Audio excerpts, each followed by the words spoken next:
Bem-vindos à nossa análise de hoje. Vamos mergulhar num enigma cósmico que, olha, tem dado o que falar.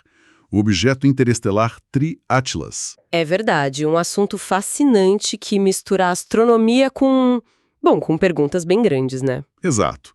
A nossa conversa aqui vai se basear bastante numa transcrição de vídeo do YouTube do canal Voyager, que detalha esse objeto e levanta umas hipóteses bem intrigantes. E o objeto em si já é intrigante. 3 Atlas, descoberto recentemente, vindo de fora do nosso sistema solar. E não é qualquer coisinha, né?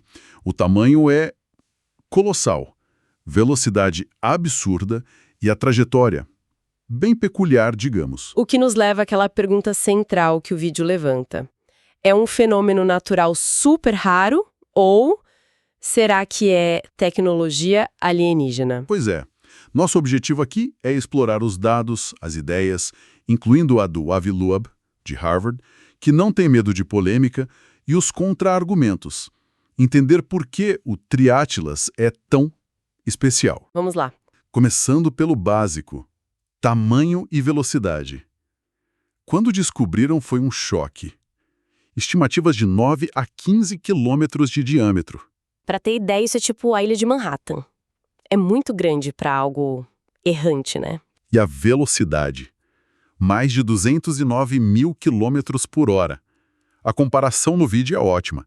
Cruzar os Estados Unidos em 1 minuto. É inimaginável. Uma velocidade realmente estonteante. E a NASA confirma, segundo a fonte, origem interestelar. Ele não é daqui. E com essa velocidade toda, Ele não fica. Não está preso gravitacionalmente ao nosso Sol. Vai passar direto, a menos que desacelere de propósito. diferente do Oumuamua, né? Aquele de 8 anos atrás, que já era estranho, mas tinha o tamanho de um campo de futebol. Isso, uns 100, 115 metros. O 3 Etilatlas é centenas de vezes maior. A escala é outra coisa completamente. E aí entra a questão que você mencionou, né? Como algo tão grande chega a essa velocidade e viaja intacto. Exato. É aí que a física começa a ficar desafiadora para a explicação natural. Processos naturais podem ejetar objetos, sim, mas geralmente são coisas bem menores. Tipo asteroides, fragmentos. Isso, agora formar algo do tamanho de Manhattan, acelerar essa velocidade e garantir que ele não se desintegre numa viagem de milhares, talvez milhões de anos pelo espaço? É complicado imaginar. Muito. A energia necessária é brutal. Interações gravitacionais muito fortes, talvez perto de estrelas massivas, buracos negros, são possíveis. Mas manter a integridade, a fonte que usamos diz que a probabilidade é baixíssima. Então ele não está só de passagem, ele está voando mesmo. Exatamente. É uma trajetória aberta, hiperbólica. Ele veio de fora e vai embora, a menos que use propulsão. Certo. Tamanho e velocidade já são estranhos, mas a trajetória, essa parte parece que joga lenha na fogueira, né? Isso aqui. Marte, isso foi em outubro, depois Terra, agora em dezembro, aí Vênus e depois Júpiter. Uma sequência eficiente para quem quisesse dar uma olhada em vários planetas. E as distâncias? Não são rasantes, mas são significativas.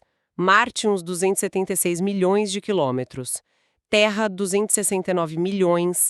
Vênus, 96 milhões. Júpiter, 53 milhões de quilômetros. E a estatística que a fonte apresenta é forte. Menos de 0,005% de chance de uma trajetória natural fazer essa sequência. 1 em 20 mil. É uma probabilidade muito baixa, sem dúvida. Mas a gente tem que lembrar que no universo coisas improváveis acontecem. A questão é só isso? Uma coincidência incrível? Ou tem algo mais? E tem aquele detalhe. A maior aproximação da Terra é quando ele está do outro lado do Sol. Difícil de ver daqui. Exato. O que a fonte sugere seria para observar sem ser muito observado, ou só geometria orbital? É o ponto de debate? Acaso ou projeto? É aqui que a coisa esquenta de vez com Avi Loeb. Professor de Harvard, respeitado, segundo a fonte. Sim, ele não foge de hipóteses ousadas. E a conclusão dele, baseada no que se sabia até aquele momento, é direta. 3 e Atlas provavelmente têm origem artificial. É tecnologia extraterrestre. Uma afirmação de peso. Os argumentos dele, trajetória precisa demais, tamanho inédito para algo natural, e o timing, né? Aparece justo quando a gente pode detectar. Ele vai além, né? Sugere que pode ser uma sonda de reconhecimento. Isso, para estudar nosso sistema. E levanta a possibilidade dela usar a propulsão para frear perto de Júpiter, talvez ficar por lá, mais escondida, vigiando a longo prazo. Vigilância de longo prazo. E tem a questão do tempo de viagem que ele calcula. Uns 8.000 anos. O que coincide, curiosamente, Com o início da nossa civilização. A agricultura, escrita, cidades. É uma coincidência temporal bem notável. a pergunta que fica: será que o desenvolvimento aqui na Terra foi detectado e alguém mandou investigar? E se a gente conectar isso com ideias como a hipótese da floresta sombria, que a fonte também traz? Explica pra gente. É aquela ideia do paradoxo de Fermi, né? Por que não vemos ninguém por aí? Basicamente, sim. A hipótese sugere que o universo pode ser como uma floresta escura e perigosa. A melhor estratégia para sobreviver é ficar quieto e invisível. Porque se você acende uma luz, Pode atrair um predador, uma civilização mais avançada, talvez hostil, então silêncio seria a norma. e se 3 Iatelás for uma sonda nessa lógica? Aí a coisa fica inquietante. Estaríamos sendo observados por alguém muito mais avançado, com intenções que a gente desconhece, e talvez eles não queiram ser notados. E a ligação com os 8.000 anos. Faria sentido detectar sinais de inteligência emergindo aqui e mandar uma missão discreta. É especulativo, claro, mas tenta amarrar essas pontas soltas. O tamanho, a trajetória, o timing, a possível descrição, tudo se encaixaria nessa narrativa de observação cautelosa. Isso lembra muito o Oumuamua, aquele primeiro 8 anos antes.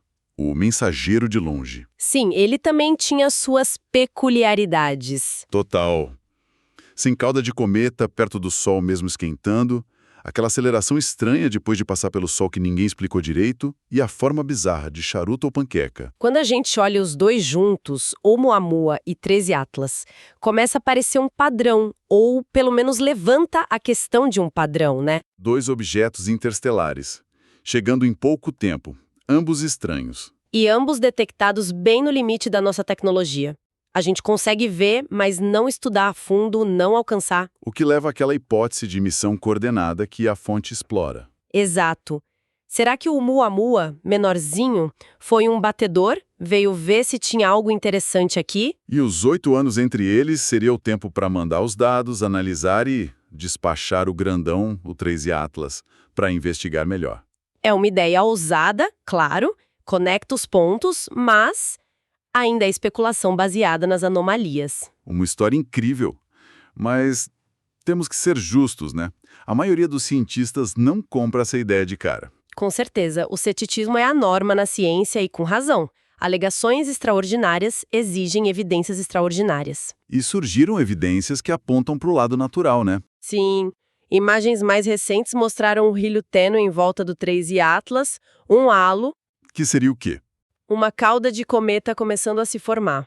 É a interpretação mais provável. Gelo na superfície sublimando com o calor do Sol, criando uma coma, aquela nuvem de gás e poeira, típico de cometas. E o brilho geral dele também parece bater com gelo, não com metal de nave espacial. Exato. Compatível com uma superfície gelada e reflexiva.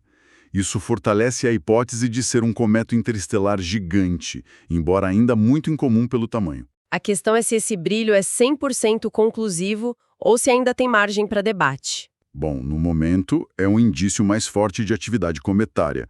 Torna a explicação natural mais plausível, digamos. Mas a ciência continua observando, claro. E tem a crítica à trajetória evasiva, né? Se queria ver a Terra, por que passar tão longe? 269 milhões de quilômetros não é o ideal para fotos de alta resolução. É um bom ponto. Parece ineficiente para espionagem detalhada. E existem outras explicações naturais sendo consideradas. Como o que, por exemplo? Talvez ele seja um fragmento gigante de algo maior, um planeta ou protoplaneta que foi destruído numa colisão, ou por forças gravitacionais lá no seu sistema de origem muito tempo atrás. E isso poderia explicar o tamanho e a velocidade? Teoricamente, sim. Um evento cataclísmico poderia ejetar pedaços grandes a altas velocidades. É uma possibilidade que está sendo investigada. Bom, o debate continua, mas uma coisa é certa, e a fonte ressalta isso. Natural ou não, 13 Atlas é uma descoberta incrível. Absolutamente. A própria designação 3I já diz tudo. É apenas o terceiro objeto interestelar confirmado. O IAD interestelar. É muito raro. Extremamente. Cada um deles é um tesouro, uma amostra grátis de outra parte da galáxia. Comparando com os outros dois, O Oumuamua foi fascinante, mas passou rápido. Perdemos a chance de estudar de perto. 2I Borisov, em 2019, parecia mais um cometa normal, apesar de vir de fora. Foi detectado mais cedo, o que ajudou. e o 13 Atlas, qual o valor único dele? Ele combina várias coisas. O tamanho gigante permite rastrear por muito mais tempo. A trajetória que passa por vários planetas dá múltiplas chances de observação. E o principal, fomos avisados com meses de antecedência. Deu tempo de preparar, né? Exatamente. Pela primeira vez, deu para organizar campanhas de observação coordenadas com os maiores telescópios do mundo, tanto em Terra quanto no espaço. É uma oportunidade sem precedentes para aprender sobre esses visitantes. E parece que a frustração com o Oumuamua deu um gás para desenvolver missões de interceptação, né? O tal projeto Lyra. Sim, a ideia de caçar esses objetos ganhou força. O Lyra é um conceito ambicioso para lançar uma sonda rapidamente para encontrar futuros visitantes. Seria possível adaptar para pegar o 13 Atlas? Em teoria, talvez, se ele fizesse algo muito inesperado. Mas os desafios são enormes. A velocidade é o principal. Como alcançar algo tão rápido?